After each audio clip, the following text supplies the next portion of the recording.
Madam President. Senator from Oregon. Madam President, I ask that the quorum call be lifted. Without objection. Thank you, Madam President. I rise to address the motion to proceed that we're currently debating. Specifically, is a motion to proceed to a bill that would sustain the 3.4% interest rate on Stafford student loans. Now, earlier we had a vote to attempt to conclude the debate over whether we should get to the bill, and that has to have a supermajority of 60 under the rules of the Senate, and we didn't have that supermajority. My colleagues across the aisle voted against debating whether or not to sustain the 3.4% on student loans. Or to put it differently, they voted to block this effort and preserve 6.8% as the rate that we'll go to shortly if we don't address this legislation. Now, I can tell you that I think students at every institution in Oregon would be appalled that the U.S. Senate isn't willing to hold a debate over the doubling of the cost of student loans. This has a tremendously powerful impact on the affordability of education across America. We are at that point in the history of the world where our nations are interconnected. We have a global knowledge economy, and the nations that prepare their children well not only will have the best future for those individual children, will have the best economy down the road. So what is the impact of doubling the cost of student loans? Well, certainly for many students, it means that they will not complete their education. They are facing diminished job prospects. They are facing expensive tuition. There's only so many part-time jobs that they can take while still attempting to complete their coursework. And at some point, they say, you know, the burden is too heavy. The debt burden is too heavy. The hurdles are too high. And then we all lose. Our children lose the opportunity to fulfill their potential, to pursue their dreams, and our economy loses because we are not the best prepared around the world. Indeed, today across America, we are becoming the first generation of parents whose children are getting less education than we got. I would like to see that debated on the floor of the Senate. I'd like to hear a senator stand up and say they are proud of the fact that America is failing its children. I'd like to hear that defended because I certainly have a different view. I have a view that in terms of the opportunity for our children and the success of our economy, we have to address the issue of the affordability of college tuition. Now, the folks who can capture this issue the best are our students themselves. So I've come to the floor to read a letter from one of the students in my home state who is making the case that we should debate this issue, that we should address the affordability of college, and here is what he has to say. Quote, Senator Jeff Merkley, my name is Mario Parker Milligan. I'm the student body president at Lane Community College in Eugene, Oregon. My job as president gives me many opportunities, and that's president of the student body. President gives me opportunities to discuss issues that students find important to them, and I often find myself lobbying or advocating for issues that don't directly affect me. He continues, today is different. Today, I find myself seeing a federal and statewide disinvestment in higher education institutions across the nation and dramatically here in Oregon. At the same time, more and more students are needing need-based aid, while it too is being diminished. Students are graduating from college, but our debt loads are increasing. We are finding fewer jobs upon graduation. With all of these other barriers, low federal and state investment pricing students out of tuition, low financial aid leads to high student debt and few jobs upon graduation. The prospect of having Stafford loans interest rates doubling is a haunting thought. Students are continuing to pay more and get less for our education. Mario continues, Today, the average student is graduating with $25,000 of loan debt. I have over $18,000 of loan debt today. An interest rate of 6.8% on top of thousands of dollars we owe in this economy doesn't seem smart either.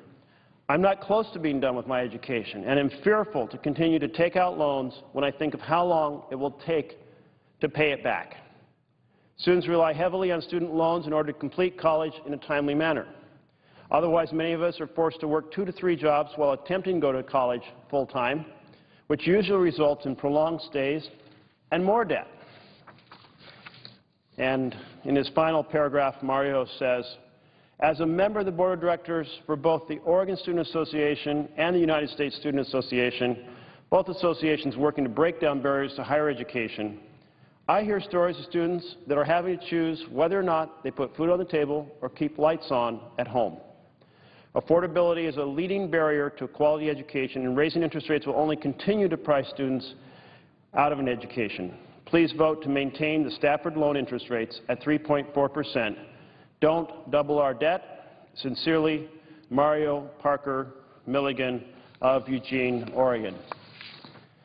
I think Mario does voice the concern of hundreds of thousands of students across America who are working hard to complete their coursework, to pursue their dream, to gain the skills to provide both a purpose in life, a life mission, if you will, and a stable financial foundation. And the prospect of coming out of college with debts that come close to a mortgage on a home is indeed daunting. I must say I view this through the lens as my own experience as a child of a working family. My father was a millwright and then a mechanic, and no one in my family had ever gone to college. And I was the first. And the prospect of debt was a consideration that worried my family, and with this unfamiliar course, if you will, that I was undertaking.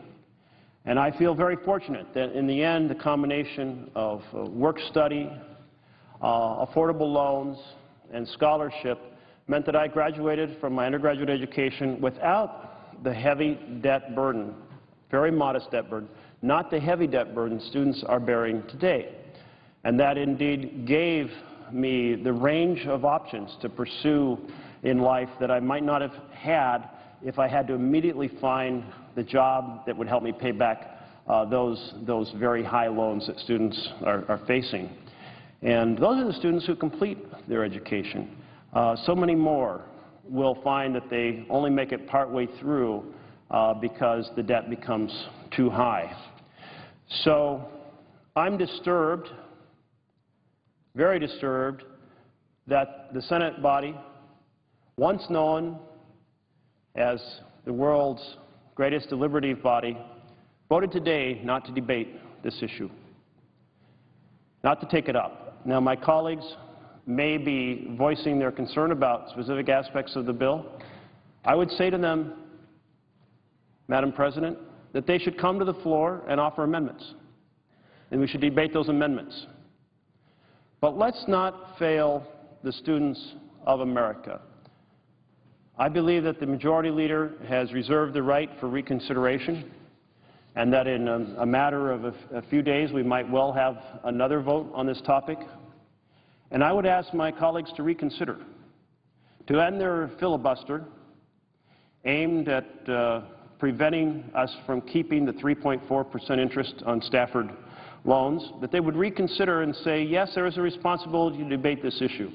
It shouldn't just be on Stafford loans, in that we also certainly have a big challenge maintaining Pell Grants and keeping those grants competitive with the rising tuition. We should debate other strategies about how to make our investment in higher education more efficient. Maybe all those debates don't have to happen on this bill. Maybe this bill should just be on Stafford, restricted to Stafford loans. But for this body to reject the notion of debating an issue central to the success of our university students, success of our children, and the success of our economy It's just wrong. Let's change that vote. Let's get onto this bill in due course, in a short amount of time. Thank you, Madam President. Madam President, I note the absence of a quorum. Clerk will call the roll. Mr. Conklin.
Madam President, Senator from New York. I ask unanimous consent the quorum be dispensed with.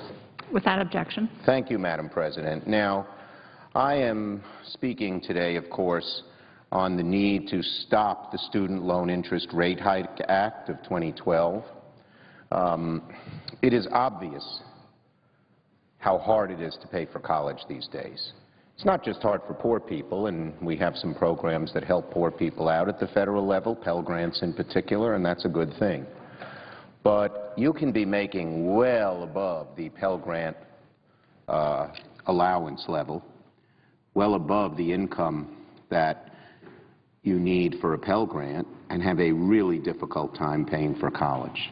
College is extremely expensive. The average private college cost a year is over $30,000, and the average public cost has gone way up with all the cutbacks at the federal, state, and local levels, is about $17,000. And if you just figure that out, if you're an average family anywhere in America making $65,000 or $70,000, $17,000 a year, after you pay your taxes, pay your mortgage, pay for the necessities of life, is a heck of a lot of money. And so wisely, the federal government has provided some loans, and a few years ago, under the leadership of Senator Kennedy, we decided to have the federal government pay for those loans, because when the banks did it, it ended up being far more expensive than it had to be. And those loans originally were at 6.8% around when the banks did it, and they went down and down and down, and they settled to a nice level of 3.4%. 3.4% is still interest. Particularly these days, it's not such a low rate of interest, given that the cost of money is quite low, but it's a lot better than 6.8%. But unfortunately, the law that Senator Kennedy shepherded and many of us voted for and President Bush signed, I believe it was in 2007, expires come July 1st. What will that mean? That will mean that millions of students throughout America will pay a lot more interest on the loans that are a necessity for going to college. Now, we all know how important college is. We all know these days the statistics show that the unemployment rate among college grads is 1/3 that of high school grads.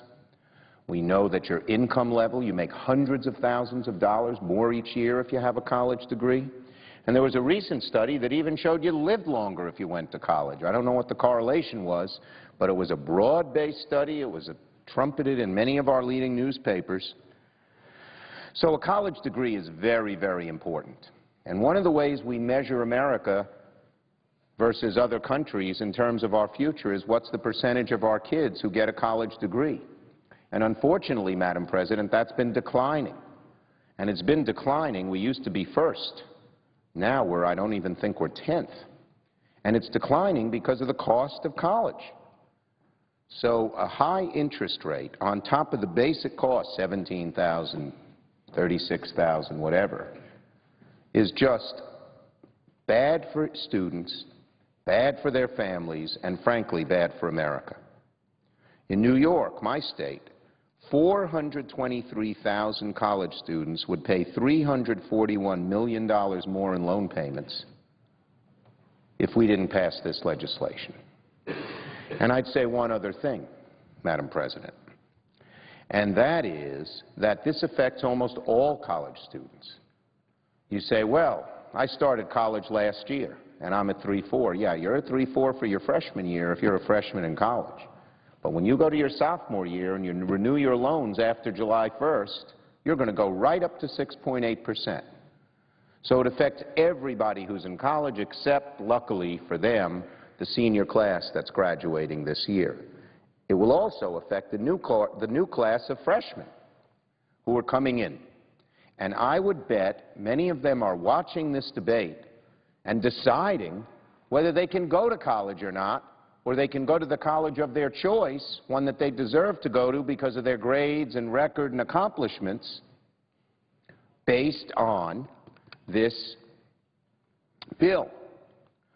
And so wisely, Senator Jack Reed and Senator Tom Harkin and Senator Sherrod Brown have put in legislation that would keep the rate at 3.4%.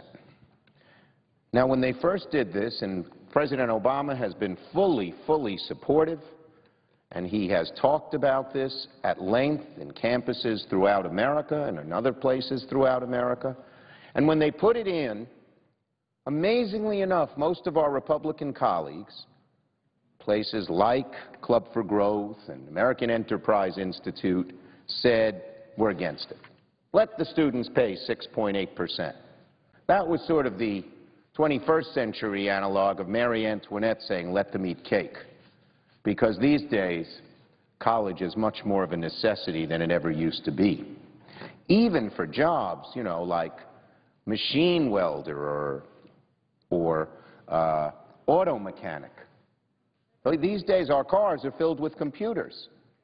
And you often need some college education, at least two-year college education, to be proficient in skills that maybe 40 years ago you just needed a wrench for. And so it was amazing to me that so many of our colleagues on the other side of the aisle said they were against keeping the rate at 3.4%.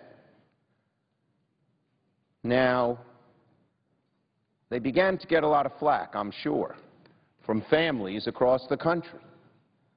And so they decided they couldn't be against it per se. And so in the House, and the President was making a lot of hay with this and scoring a lot of points. And so over in the House, they then decided, okay, we can't say we're against this. And of course, we all want to pay for it. And so we'll propose a bill that pays for it by cutting preventative services in health care. There are 2 points about that. One, our preventative services in health care are needed, whether it's child immunization, whether it's diabetes prevention, fastest growing disease around, whether it's mammograms, which wouldn't start this year but would start next year as a result of the prevention money. Prevention is vital to keeping health care costs down and keeping America healthy. And to say the only way we'll give you student loans is take away preventative health care, it's like telling a family, your little grandson can't get immunization if you want your children to be able to pay for their college. It just doesn't make sense. And everyone knew it. The second point is everyone knew it at the time.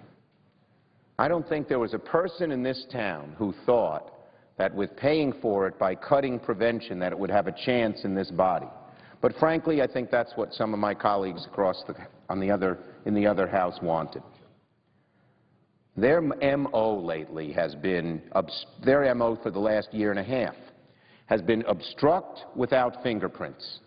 In other words, they want to obstruct everything. They want the government to be a mess. They want people to be unhappy, so they'll change things in the election. But they know if they're caught obstructing,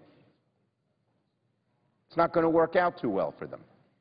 And in the first half of this year, I got to give them credit. They carried out this strategy of obstruction without fingerprints quite well.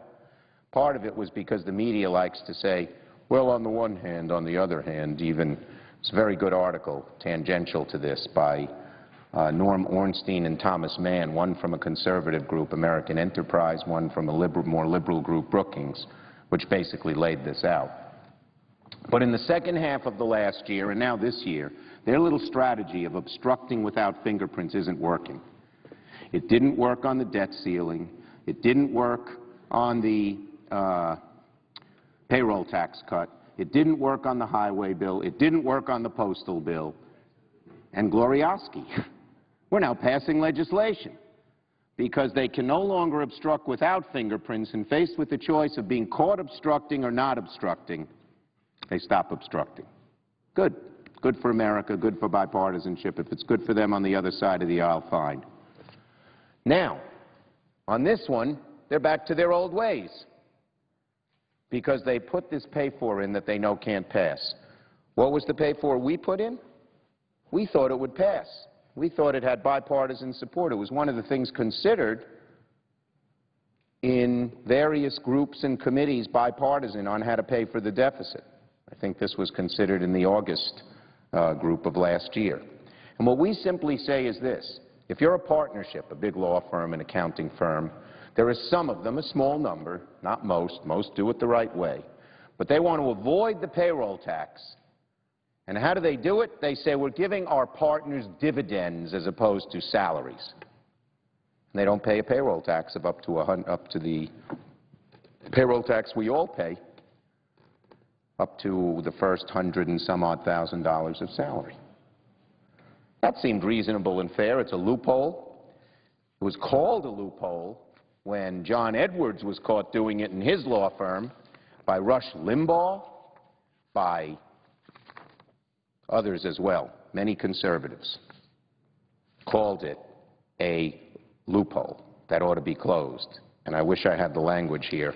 I'll ask unanimous consent to add to the record language of several leading conservative commentators and gurus about what a loophole this was.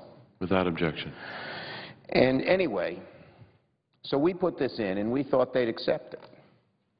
And now, of course, to our surprise, last night not a single Republican voted to even move forward and debate this bill. We'll let them put their pay-for on the floor to substitute for ours.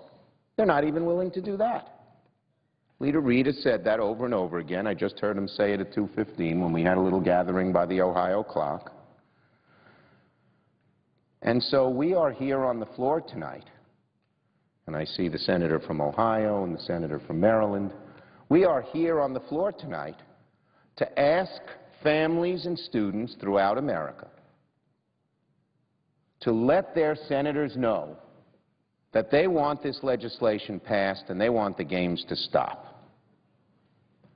On my Facebook page and on the Facebook page of many of my colleagues is a description of the bill, of what people need to do, and we ask you to send us on our Facebook pages your stories, why you need it, why it's so important to you. And some of those, Jeff Merkley already read a letter from a student from Oregon. Others have read, Senator Stabenow got over 70 responses already of students from from Michigan. And we also hope you let our colleagues on the other side of the aisle know how important it is they vote for this bill. Bottom line is simple. This should be a no-brainer. If there was ever an example of Washington tying itself in a knot, this is the issue. If our colleagues on the other side of the aisle have other pay-fors, we're willing to look at them, but make them real. Make them truly subject to bipartisan compromise as opposed to something they know we can't accept. I heard that the senator from Massachusetts, Senator Brown, introduced something, but the CBO scored it as not bringing in any money. Well, we've all agreed that we shouldn't increase the deficit to do this, and we should find a way to pay for it. And our preferred way is closing a loophole that everyone admits is abusive and a way to get around the payroll tax. But we're willing to sit here and listen to other suggestions from the other side of the aisle so we can help our college students. Bottom line is, Mr. President, in conclusion, we have to pass this bill. It's an extremely important bill for the future of our country, because every time a young man or young woman deserves to go to a college of their choice and doesn't go, or goes to a different one that less suits their needs, because they can't afford it, they lose, their family loses, and America loses. So let's stop the games, let's come together, let's pass this bill, and let's make sure that students of this and future generations are able to afford the college education that is so important to a better future for their lives. I yield the floor. The senator from Ohio. Mr. President, I ask unanimous consent that the time from 5:15 until 7 p.m. be equally divided and controlled between the two leaders and their designees, and that all quorum calls in that period also be equally divided. Without objection. Thank you, Mr. President. I want to follow up on Senator Schumer's call to action, if you will, because it appears things that used to be bipartisan, whether it was the debt ceiling or the transportation bill or a whole host of other things, has become far too partisan. Back in 2007, a Republican president and Democrats in the House and Senate, and Republicans in the House and Senate, but Democratic majorities froze interest rates for college Stafford subsidized student loans at 3.4% for 5 years. All we want to do is continue this. We want to continue it by closing a tax loophole. One political party who doesn't really seem very enthusiastic about freezing these rates anyway, seem to be standing in the way. And I think the only way this is going to change is if students all over the country come and tell their stories. They can come to my website, tell their stories about school financing and how difficult it's been for them. They can come to brown.senate.gov/college loan stories and tell us their stories. in the past week, I've been to Cuyahoga Community College and in Cleveland. And I've been to Ohio State University in Columbus, Wright State University near Dayton, and the University of Cincinnati, and heard many of these stories.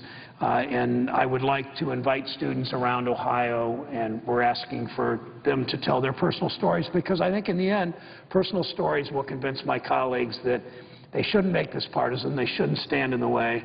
They should work with us so we can freeze this student loan rate at interest rate at 3.4%, because I think it will matter. In my state, I know the Commonwealth of Pennsylvania, the presiding officer's state, is not much different than that. The average four-year student in Ohio who graduates has a $27,000 accumulated debt through their 4 years in college, and that means that those students will have more difficulty, probably won't be able to buy a home, probably won't be able to, or will have to delay it, get married, start a family, start a business, and we have no moral. I just think it's really immoral for us to pile more debt on top of what they already have. If we want to build a prosperous society, the way that we did with the GI Bill. The GI Bill gave provided individual opportunity for millions of students in the 40s and 50s, young men and women returning from the war. And it not just helped those millions of students, it lifted up society as a whole. It created a much more prosperous country, a much more vital society and vibrant society, because we helped so many individuals with the GI Bill in those days. And this is comparable to that. We not only help these individual young men and women who want to go to St. Clair Community College, or want to go to the Mansfield campus at Ohio State, or want to go to Hiram College or Ohio University in Athens. They want to go to school. They simply can't we can't load up this much debt on them. Let me share, as we put this on our website, we expect students to write in and tell their stories. Well, I know they will. We've got 5 stories that I'll just share a couple of these today and save a couple more for tomorrow. Bonnie of Elyria, who's a mother and a teacher, writes in, I'd like to be able to send my 3 boys to college. As a public school teacher, I've worked hard to instill in my students the idea of continuing education. However, my own children will most likely have to take out student loans to pursue a college degree. Teachers aren't so well paid that they can afford to pay these tuition bills by themselves, obviously. With soaring tuition rates, my children will graduate with more debt than my husband or I had after graduating from college 35 years ago. This isn't a good way to start a career or a life of their own.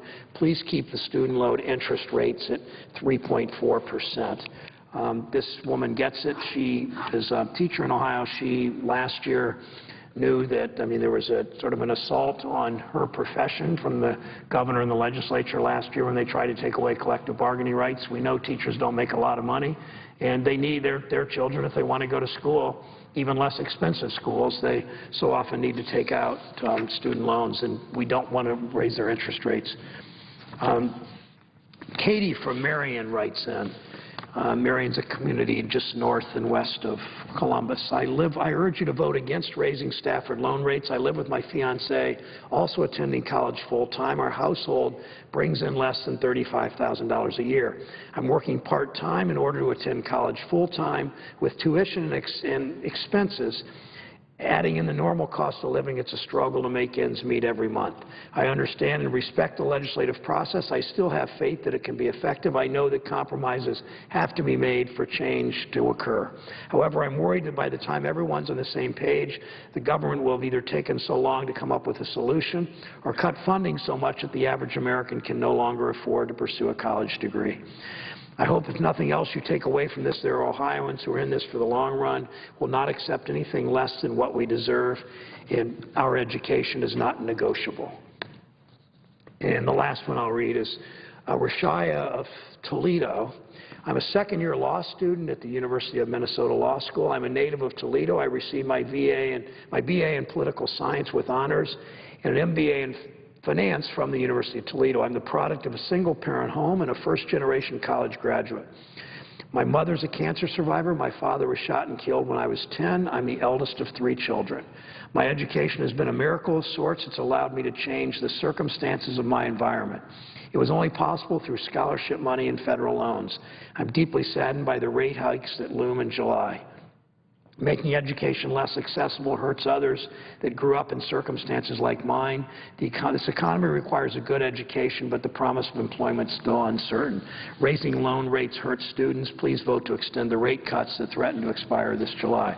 Mr. President, those 3 letters so speak for themselves, where students, they just want an opportunity. They're not asking for welfare. They're not asking for a handout. They just want to keep interest rates low so they can go to college without such a huge, onerous, burdensome debt that they'll never get out from under it. And why would we do this to this generation? My wife was first in her family to go to college. Her dad carried a union card, worked at the illuminating company. Her mother was a home care worker, went back to work when Connie started college to try to help them pay. And she graduated, had very little, almost no help from her parents financially because she was the oldest of 4 children, but she was able to get enough grants and loans, in low-interest loans, that she graduated with only a couple $1,000s in debt from Kent State University. And those days seem to be behind us. We should at least aim for that kind of situation today where young people get more of a fighting chance when they come out of school. And I just urge my colleagues to listen to these stories and to read some of these stories and to vote accordingly when we bring this bill back up to the floor. Today there was a vote where more than 40 of our colleagues said we're not even going to allow this bill on the floor to debate. That's pretty unconscionable to me when you hear the stories of these young people. Mr. President, I yield. I notice the absence of a quorum. The clerk will call the roll. Mr. Akaka.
Mr. President. The Assistant Majority Leader Yes, recognized consent the quorum call be suspended. without objection. Mr. President, what is the pending order of business?